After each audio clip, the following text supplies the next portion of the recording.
O último e mais recente segundo episódio de um desenho tão aclamado finalmente chegou ao público. Olá, seres humanos dessa incrível simulação! Eu sou o Fita e há algum tempo atrás eu estava produzindo um vídeo sobre o incrível circo digital. O vídeo acabou não indo ao ar, mas aqui a gente tá direto na parte 2, simplesmente o suco do entretenimento. Pra você que não conhece, nesse desenho a gente tem a Pomni, uma palhaça que duvidosamente possui mais de 20 anos, o Caim, que é basicamente o administrador de todo o circo digital.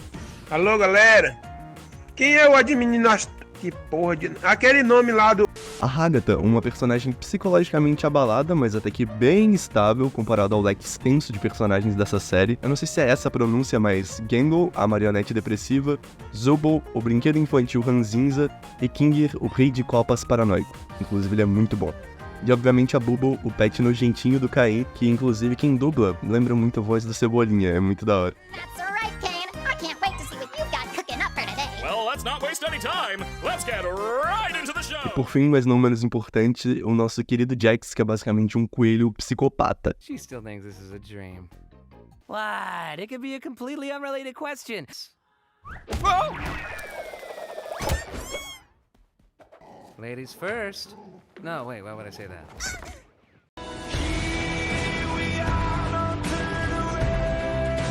Todo o desenho gira em torno das aventuras e principalmente as estranhezas que cercam os personagens que misteriosamente foram parar dentro de um jogo de computador com uma temática tão circense e psicodélica.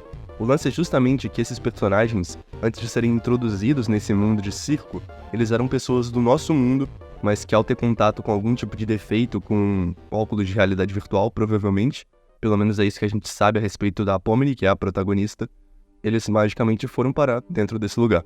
O primeiro episódio, além de introdutório, ele também serve para explicar um pouco sobre a abstração, porque como uma pessoa do nosso mundo foi parar em uma realidade totalmente diferente, a pessoa pode acabar enlouquecendo, que inclusive é uma das tramas mais abordadas ali dentro do desenho, a loucura em justamente estar em um lugar diferente do seu.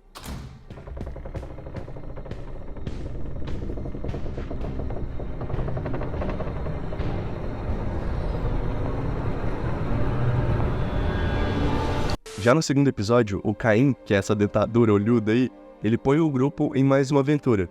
O padrão de qualidade do episódio, ele tava realmente muito satisfatório, é um desenho que eu acho muito bonito, eu acho ele bem teatral, é muito bom, na minha opinião. E assim como na primeira parte, o segundo episódio tava me agradando bastante. As animações são muito bem feitinhas, a iluminação também, mas quando eles saíram do ambiente padrão ali do circo, e foram para aquele reino doce, que é onde realmente começaria a aventura que o Caim propôs, eu comecei a estranhar, e não só pelo fato de lembrar muito a Corrida Doce de Detona Ralph, e obviamente também o Reino Doce de Hora de Aventura e da Princesa Jujuba, até porque a estranheza é uma parte essencial do desenho, ainda mais com a desculpa histórica de que todo lugar foi gerado a partir de modelos 3D, inteligência artificial, é tudo um jogo, tem toda essa vibe. Mas eu me refiro a estranho em um mau sentido mesmo, que eu tava realmente achando ruim. Isso até que a gente é apresentado aos ladrões jacarés de Jujuba, ou seja, foi um sentimento que durou muito pouco. Eles são uma tríade de vilões doces, que assim como os protagonistas, eles querem pegar a cauda de panqueca, que foi justamente a missão que o Caim propôs. Mas enquanto pra Pomni e os outros, que são humanos nesses avatares,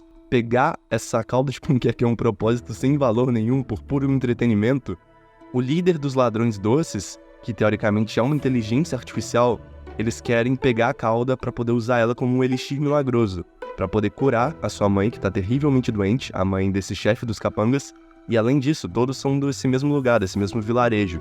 Então eles também querem usar esse elixir para poder ajudar a sua terra natal como um todo, que aparentemente está passando por uma grande epidemia. Então só nesse detalhe a gente já percebe que apesar de ser uma inteligência artificial, eles têm um propósito muito forte, que inclusive dá para simpatizar muito fácil. Então de um lado a gente tem os mocinhos incertos, no qual a gente já se apegou, e do outro uma gangue que faz o bem, só que de um jeito errado, ou vice-versa.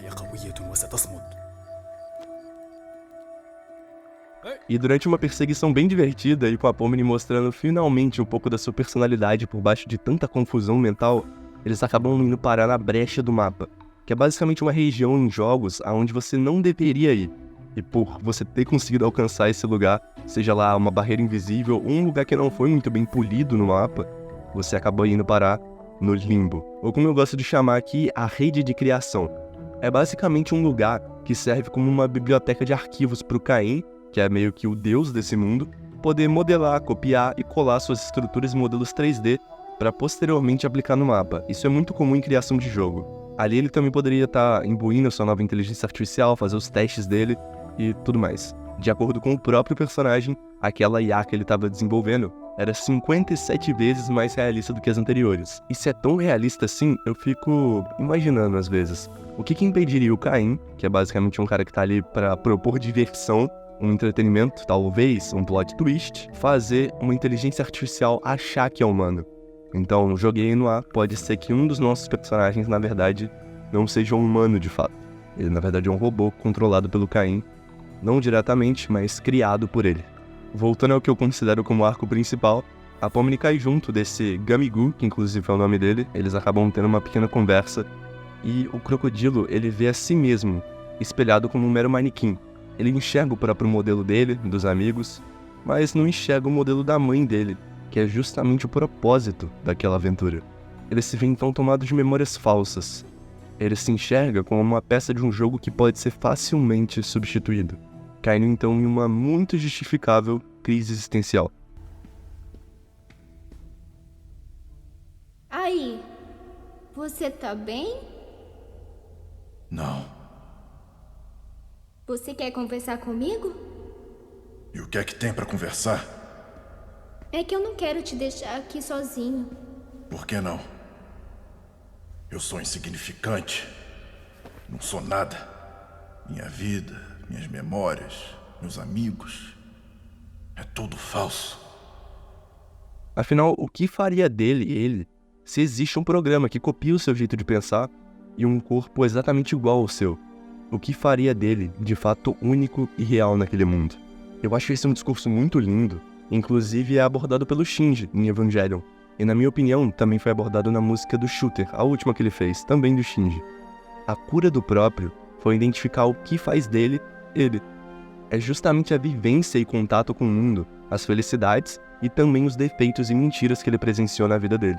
Citando um pedacinho da música, ficaria mais ou menos como esse discurso aqui. Podia ser eu em outro mundo, mas quem vai ser eu aqui? Quem vai se lembrar das memórias que eu vivi? Quem vai sentir falta de uma mãe que eu não tive? Todos que um dia conheci, para eles, quem será Shinji? Então é sobre significar tanto as partes boas quanto ruins da vida. E é meio que esse estado de cura que atingiu o Shinji no final da obra, que eu acho que também conseguiu afetar o Gamigu. Obviamente, por ser um desenho, foi abordado de uma maneira super rápida, mas não deixou de ser bem feito, na minha opinião. Ah, e às vezes por conta de uma imersão maior na obra e no próprio roteiro que eu faço dos meus vídeos, eu escrevo o que eu tô achando do episódio enquanto eu assisto ele. Então eu vou pausando e escrevendo o que eu acho meio que simultaneamente. E simplesmente, a Pomni conseguiu acalentar e construir uma amizade com o Gamigu. Você é uma figura muito estranha. Mas acho que posso dar uma chance. Olha, eu só te peço pra não contar pros meus amigos. Eles são 2 arroaceiros. E não quero levar os 2 pro buraco. Isso faz sentido. A propósito, qual é o seu nome? É Gamigu. Nossa, é um nome tão besta quanto o meu. E qual que é a sua ideia pra gente sair daqui? Pra levar ele pro circo, eu tava muito feliz. E o desgraçado do Caim... Me acostumar. Opa, parece que mais um conseguiu entrar. Peraí, o quê? A dentadura maldita deletou o cara. Eu juro pra vocês, eu tava com os olhos cheios de lágrimas já. Desde a viagem deles na rede de criação. Olha essa música, olha esse ambiente, não tem como.